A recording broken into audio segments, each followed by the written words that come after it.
Could you introduce yourself? My name is John. My name is John Elvis Tyndall. I go by the name of Hustle Man. You can stand right there. It's okay. The mic will get you. Do you read poetry? Well, I have. Yes, I have. I have in the past, but I never got too much into it because it's really like poetry is something like from the heart. It's like what you're feeling on the inside.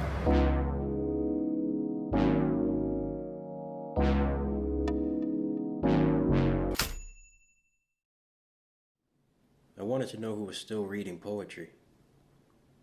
I started my search at the third floor of my school's library, where they keep thousands of books of poetry. Do you read poetry or write poetry? No. Okay. Do you have any memories about poetry, maybe in class, or you went to a reading? Could you talk about a memory? I can't really think of anything from like class, but I see a lot of Rupi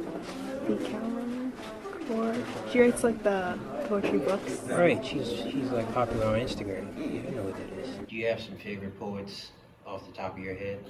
The one off the top of my head is Maya. And that is probably one of my all-time favorite. What is poetry if you had to define it? Oh, that's a great question. I think it's like... I went to Central Library downtown next. Originally looking for a book by Sidney Lanier, this old poet from Georgia. I went to the third floor again, and I talked to Doug, one of the librarians. April is his birth month, Shakespeare's birth month. So yeah, I forgot to say Shakespeare, because it's, obvious, but yeah, Shakespeare for sure. It gives you a way to look at the world. It turns you on to different levels of perception and ways of perceiving and thinking about reality and unreality. Helps you to express things you may be thinking, feelings you may be having. It gives you a language to express this, and that's, I think, part of the large part of the value of poetry in general, reading poetry, understanding how to get a language, how to get the words and the structure to express your inner thoughts and feelings. There's a couple places to read. There's the Urban Grind in Midtown on Thursdays, Apache XLR, which hosts multiple events throughout the week, Black Coffee ATL on Wednesdays, The Circle in East Point on Tuesdays. The first place I went to was Poetry on Peter on Mondays. That's Mayana, the curator of the event. She's hosting tonight, but it's usually Mr. Grice, backed by the band Vibe Control. I am no rose. I am no rose that has grown through the concrete simply by chance. No. I am unwavering oak, my roots shattering cement as if it were a fragile glass. I am no rose that cowers behind thorns, drawing blood of all that come close. No. My bark is coarse, but gentle. Let me hold you with my limbs and shield you from the rain. Me, I am no rose that can be plucked from my garden as some prize to be abandoned after your adoration fades. No. My trunk stands strong. I will receive admiration where I say I will, but your lack thereof shall not bring about my demise. As I am no rose. Yeah.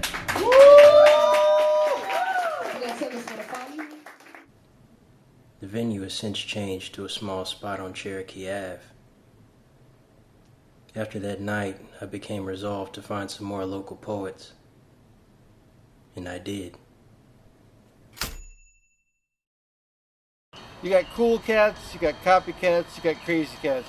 You got cats that start wars, you got cats that is whores. You got cats that are into money, you got cats that are funny. Hello, I'm Michael Kay. I'm a poet from Atlanta. And I've been doing poetry for 30 years. I've got thousands of poems. I've been published in a couple hundred publications. I have a book. Please allow me to introduce myself. I'm a grandfather, a father, a memoirist, and a poet. You got cats that are sad, You got cats that are mad about something. You got peace cats, you got beatnik cats, you got hippie cats, you got punk rock cats, you got cats in business suits. What makes a good poem? You got cats, cats, cats. You got cats that live in the now, you got cats that live in the past. You got country cats, you got cats from the city, you got cats copping, you got cats stopping, using, you got cats stopping traffic, you got cats stuck in traffic. A good poem is one that makes me feel good when I write it. You know, I get sort of a high when I'm writing it. You got happy cats, you got cats on medication, you got cats using lubrication, you got cats paying too much for gas, you got cats paying too much for ass. Any advice for other poets? Don't do it, there's no money in it. When is a time that poetry helped you through something? When is the time when it helped me through something?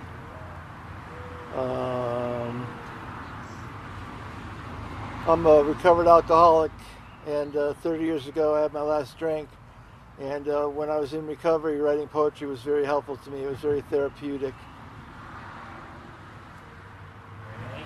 Thank you, I appreciate you.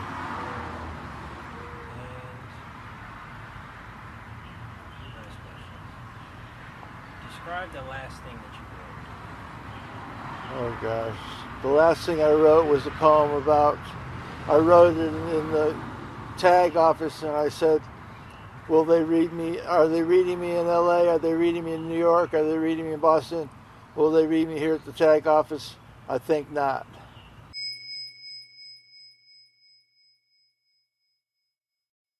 I get imposter syndrome. If I'm not actively sharing my work, if I'm not actively writing, I hardly even feel worthy of claiming that I'm a poet. I met another poet at Atlantic Station. I was first drawn to him because he just looked like a poet. After talking to him for a while, I found out, sure enough, that he was. I don't know who you are, for now all men are strangers. It will come to pass. The day is not so very far away.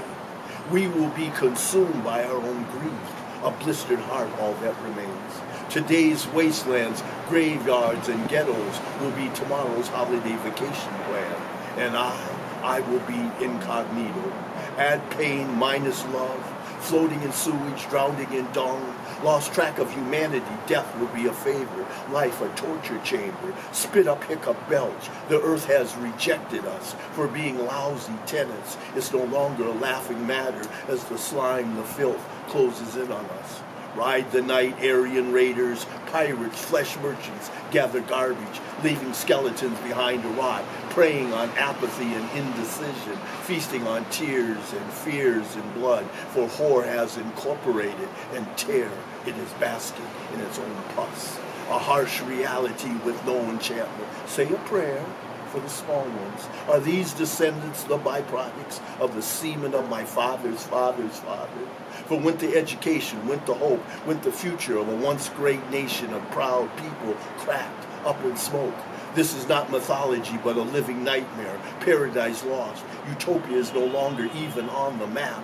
It has long since been forgotten, a vision of the 60s, gone flat. Slaves now all to mass consumption. Now standing on a platform in Chicago, going nowhere.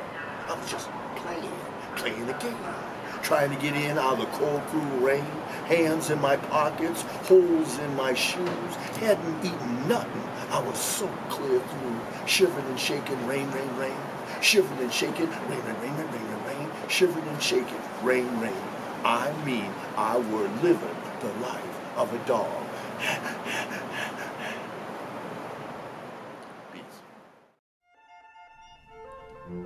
At this point, I had met some poets and attended a few open mics. And in the process of these introductions, one poet began leading to the next. Have you talked to this person? Have you talked to this person? That type of thing. I heard about a poet that worked at the library in Buckhead. I took a trip there to see him, and we talked for a minute.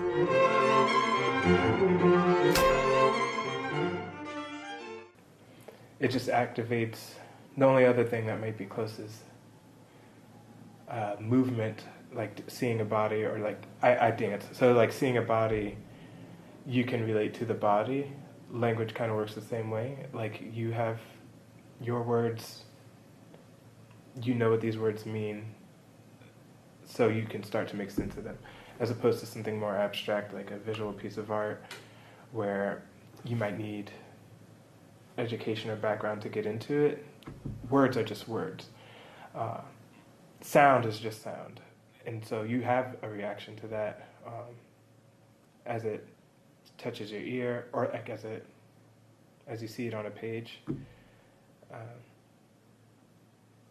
Yeah, it's a good foundation for feeling. And my poetry is always based on, if I describe my poetry, I want to use how we think about our five senses into language. So like I said, we all have a body, and we know what a body feels like.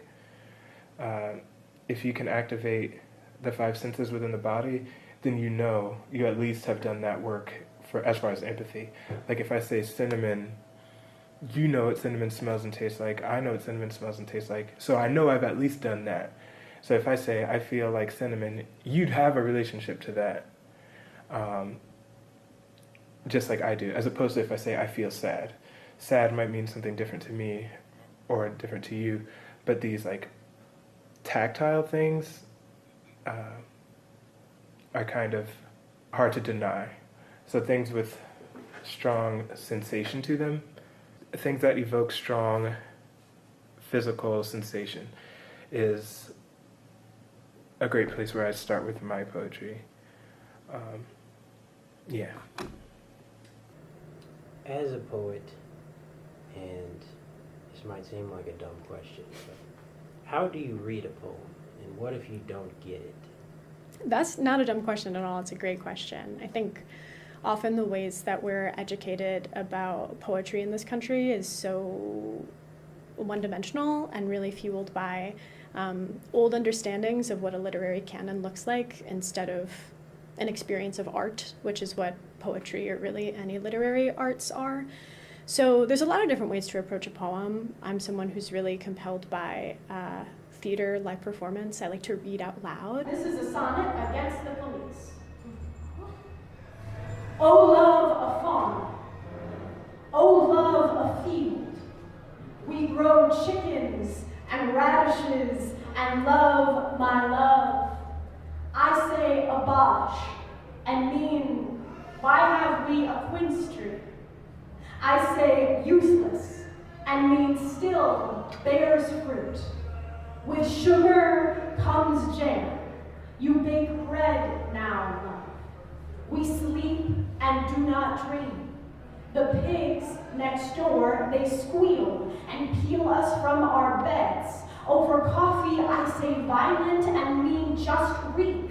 Mean mud-crusted neighbors, but the neighbors, the human ones, together we harvest.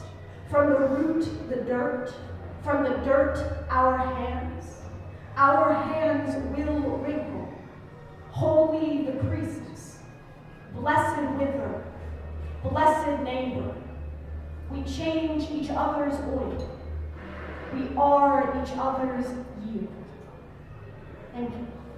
I feel like it lives in my body and lives in the space in a different way. If I don't understand something, I'll reread it out loud. This is a sonnet against the police. Maybe trying to emphasize different words or playing with when I take a breath. So sometimes you might take a breath at the end of a line in a poem. Other times you might wait until you hit a period or another stopping punctuation.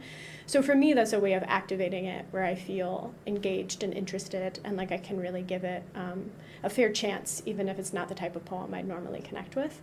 So I recommend that, or finding other ways to make it feel real in your body. You can read it out loud, you can reread it, you can play with different things that you like about a poem, like go through and note the different images that are used, or the rhythm, or whatever might allow you to read it with a fresh set of eyes, so it doesn't feel like some old sonnet that you read once and sort of threw away because it didn't evoke anything in you. And on the flip side, how do you know when a poem of yours is finished? It's a hard question. In some ways, it's a trick question because I don't know that anything is ever permanently finished. You know, I think often when I think about my art, I think about it as, you know, spiritual practices of those mandalas that I think as Buddhist monks make them, and part of the process is the fact that they'll be wiped away, or like a sandcastle that you spend all this time investing in, and ultimately one day it'll be gone. Because I know when it feels finished enough to put it into the world, when I read it and feel that it says what I wanted to say. The musicality of it feels right. The sort of thesis of it feels right. It feels clear. Often a good test for me is if I can't take away any words, if every word in the poem feels essential, then it seems like that is finished enough to put it into the world. And also I don't think of any of my work as being permanently finished, in that, you know, if I picked up a poem today that I published when I was 21, I'm sure I'll have many notes and I could transform it into a totally new poem. So yeah, I would say the efficacy of the language is how I know that it's ready to share, but ultimately everything's a little unfinished.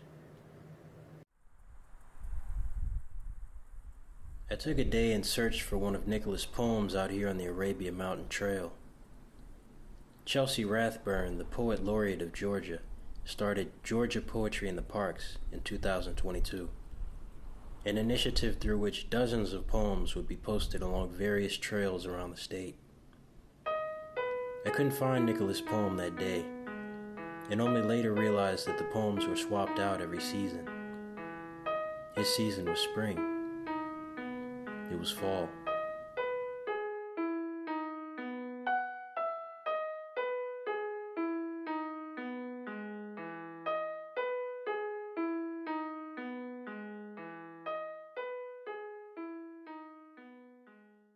When did you first start writing? I don't know. I do remember writing a poem in the 3rd grade, and it was an assignment. We had to write a poem that rhymed and that used, I was living in Pennsylvania at the time, Pittsburgh, Pennsylvania, outside of Pittsburgh, Pennsylvania. It had to be about the fall, it had to rhyme, and it had to use the word Pennsylvania in it. So I wrote a poem, and I remember the poem, and the teacher read the poem out to the class, and then put it on the blackboard. So that was a big moment for me. So the poem was: bright, pretty colors swing softly in the breeze. The wind is not cold, you're not likely to freeze. Here in Pennsylvania are the colorful autumn leaves.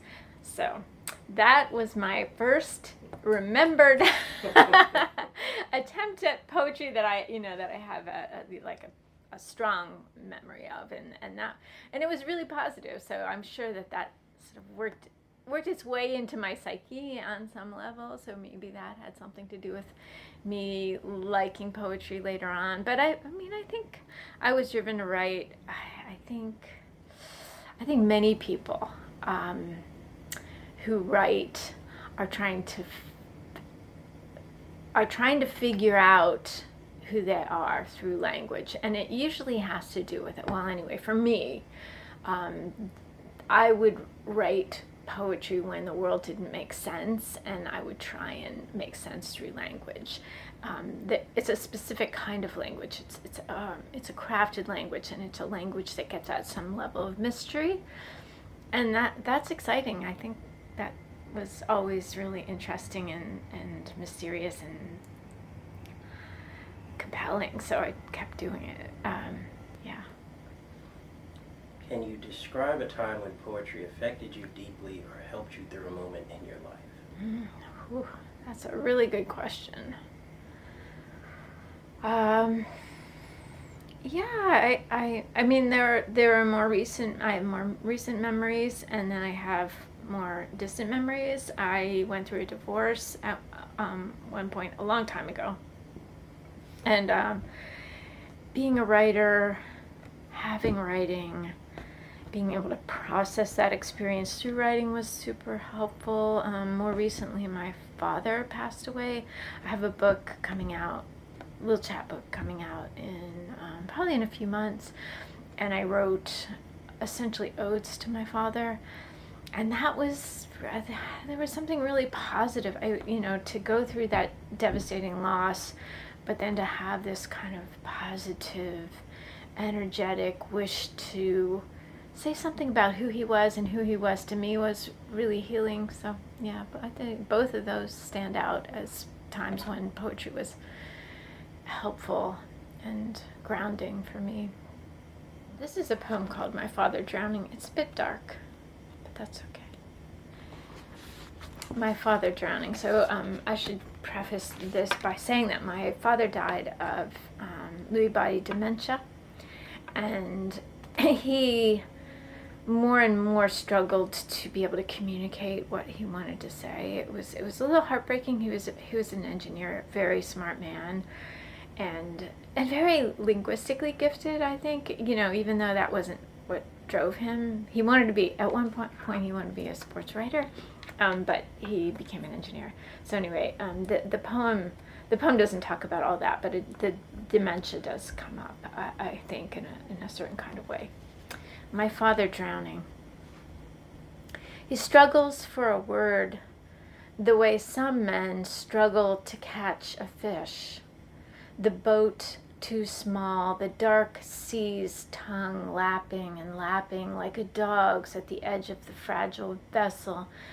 And when it finally comes to him, he can hardly get his lips around the sound. Slippery sound. His voice so soft we lean forward. My father, who, when I was young, swung me by my arms safe above the waves, now neck deep. And I want to drag him back toward air, but no one can swim out there. His sea is only his, and so wide we can sometimes hardly see him. Arms limp by his sides, lips moving because he still thinks he can be saved.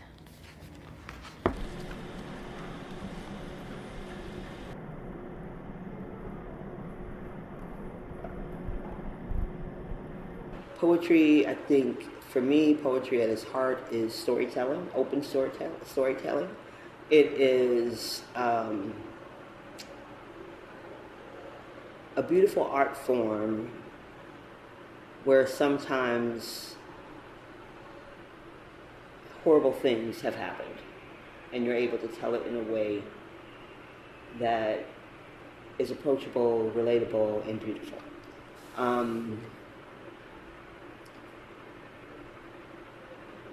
And it's a way to get, to me, for myself, my poetry is a way to get all those emotions in a place where I can not necessarily dissect them, but I can kind of see where I am and what I'm trying to say and be really concise about how I say it. When my father passed away, and I decided that I was going to seriously focus on my poetry, my work, and develop this craft that I've always loved, I think part of my fear was that both my parents were very well-known poets in Atlanta. As a matter of fact, that's a picture of them over there doing poetry that would be considered performance slam poetry before performance slam ever happened. Wow. Yeah, so they were doing that kind of stuff. So those pretty big shoes to follow. You know, my mother is considered the godmother of poetry in Atlanta. So it was like, if I'm gonna do it, I better do it really, really well, or don't even try. So it was very daunting for a very long time, which is why I think it took me so long to pick it back up. You know, so when I started performing, I started going to every open mic I could find, right? And I found Java Monkey. So I started going to Java Monkey. I was going every Sunday night, and I made sure I had something new to read every Sunday night. It might not have been good, it might not have been great, but I was committed to creating work. And so I would perform there, and then the host of the show, Kodak Harrison, after about a month and a half of me going, he was like, "You want a feature?" And I was like, "Cool. What is that exactly?" And so I got my first feature at Java, and then from there I just started going to a lot of different open mics. And after a while being 15 years, after 15 years of going to this open mic and creating other open mics, just so that more voices could be heard. I'm co-founder of Artemuck Slam, which was another open mic that used to take place at Red Light Cafe in Midtown.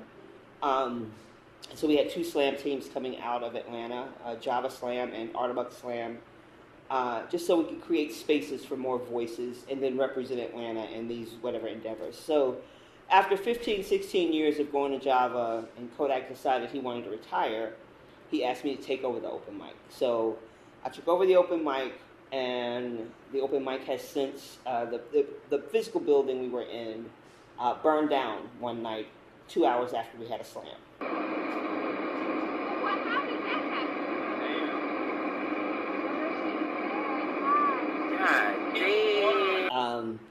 And so we couch surfed for a while, and then the pandemic happened.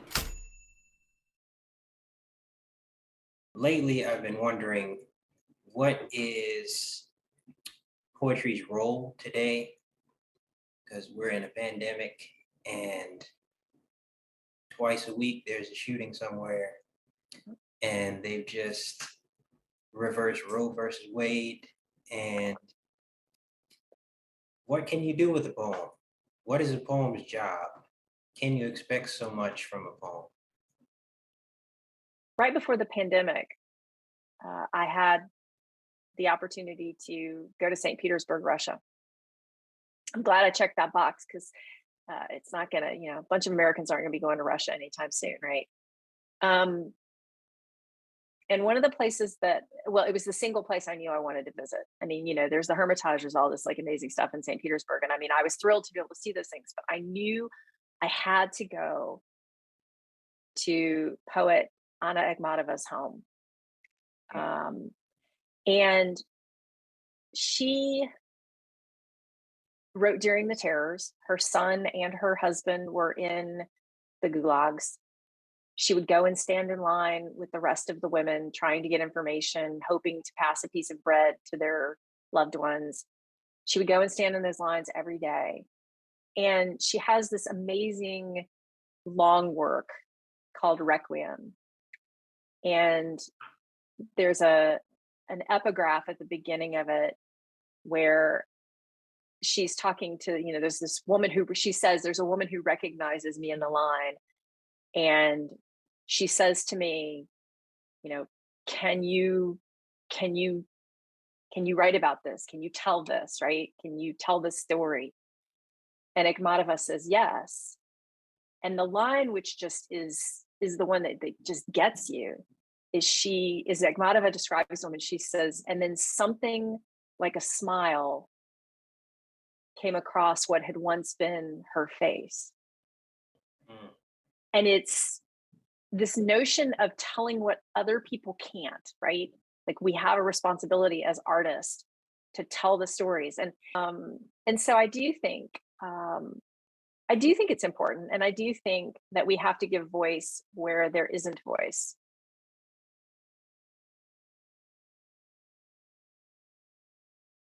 I moved here not even looking for poetry. That wasn't even something I would do. So I started poetry here actually for therapy. So I started writing here for therapy. When I was here, after I moved here, I started going through some things and I needed an outlet. So I got with College of Dope Ass Writers. Shout out Sheba, Queen Sheba. And I started writing with that group.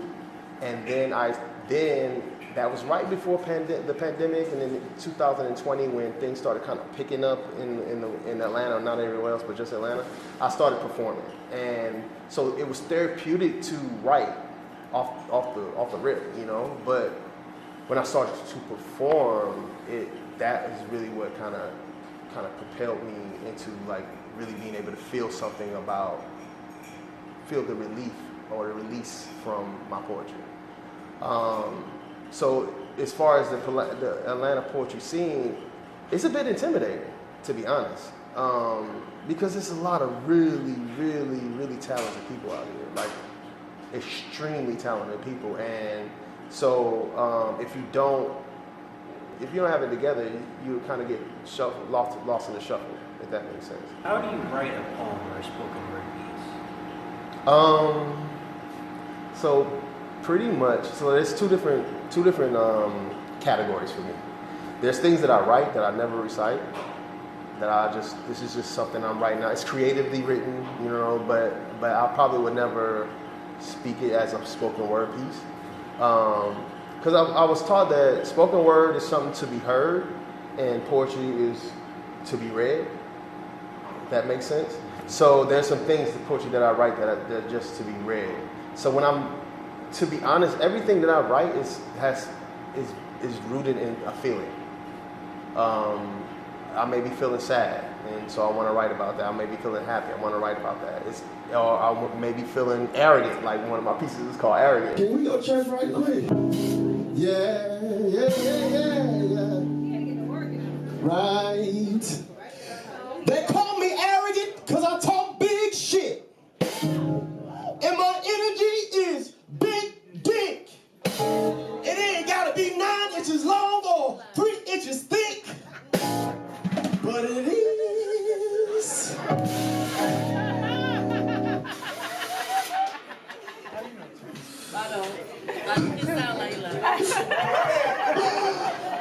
They call me arrogant because I talk big shit. And my energy is big dick. And it ain't gotta be 9 inches long or 3 inches thick, but the motherfucker is. So you got every right to call me cocky. Because I refuse to copy the monotony of social norms telling me who I can and cannot be. And if I copy you, who would I be? And who the fuck would you be without me? You need me. That's why you judge me from beneath me all the time, trying to convince my mind that I need you to complete me. Nigga, please. I'm Adam and Eve, the beginning and the end, Alpha and Omega, the original M-A-N.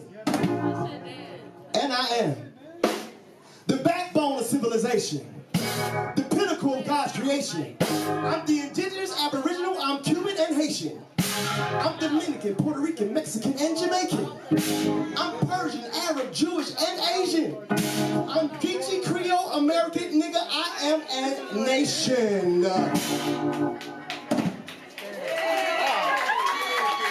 So go ahead, call me arrogant, because I don't give a shit. And my energy is still fat, thick, and it ain't gotta be 9 inches long or 3, fuck that. It ain't gotta be 12 inches long and 5 inches thick, but I walk like it.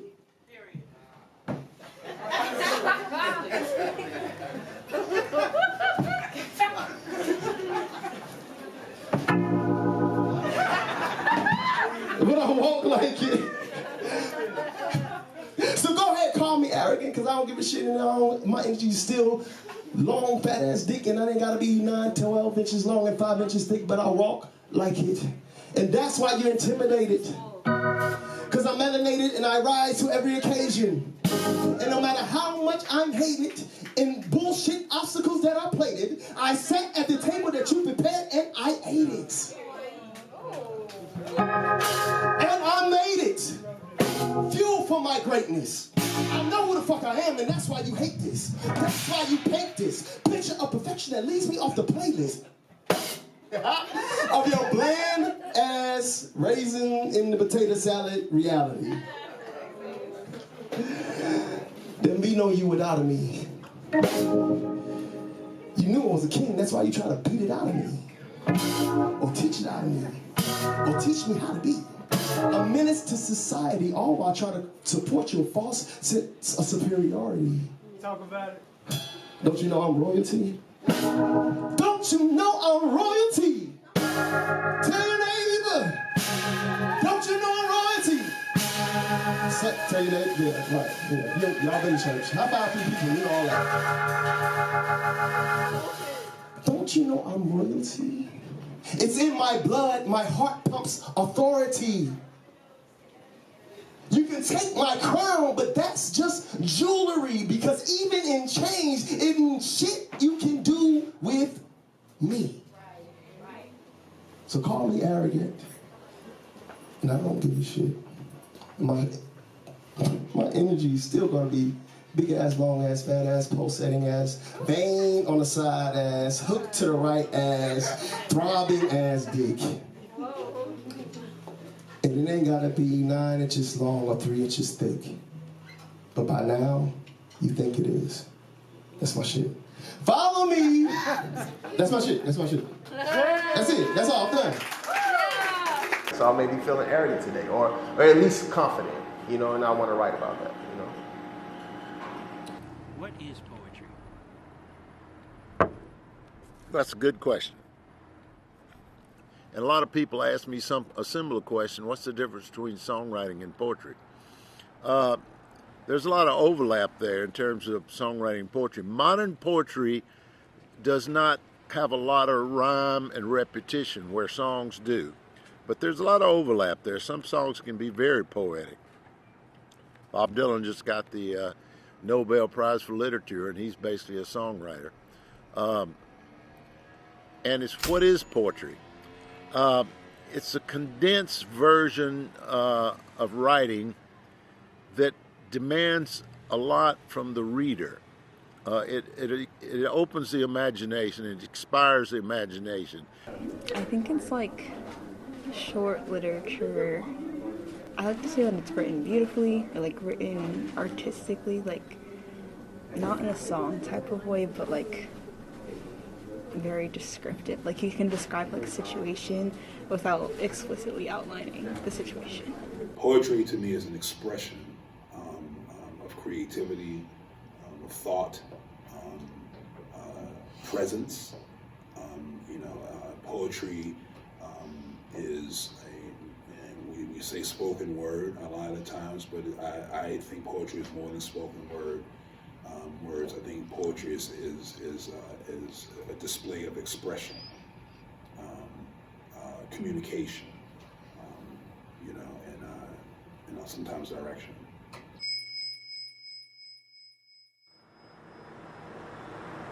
Poetry is me. Poetry is art. Poetry is expression. Poetry is life. Poetry is heartbreak and love and casual hookups, and it's life.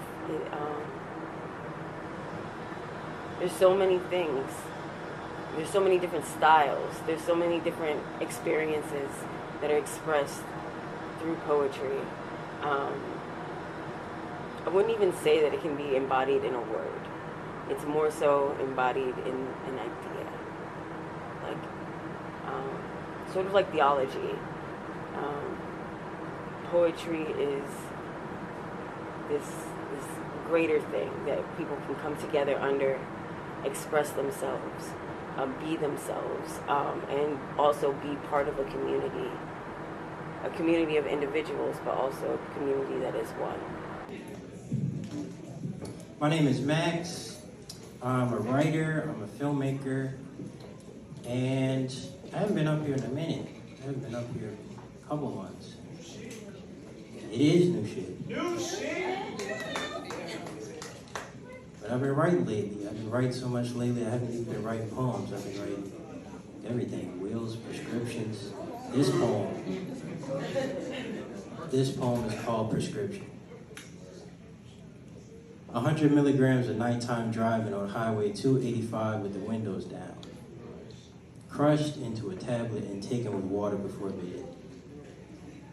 500 milligrams of moonlight and light rain and staying in all day. And days of chocolate and breakfast all day, and days of Sade's whole catalog on repeat.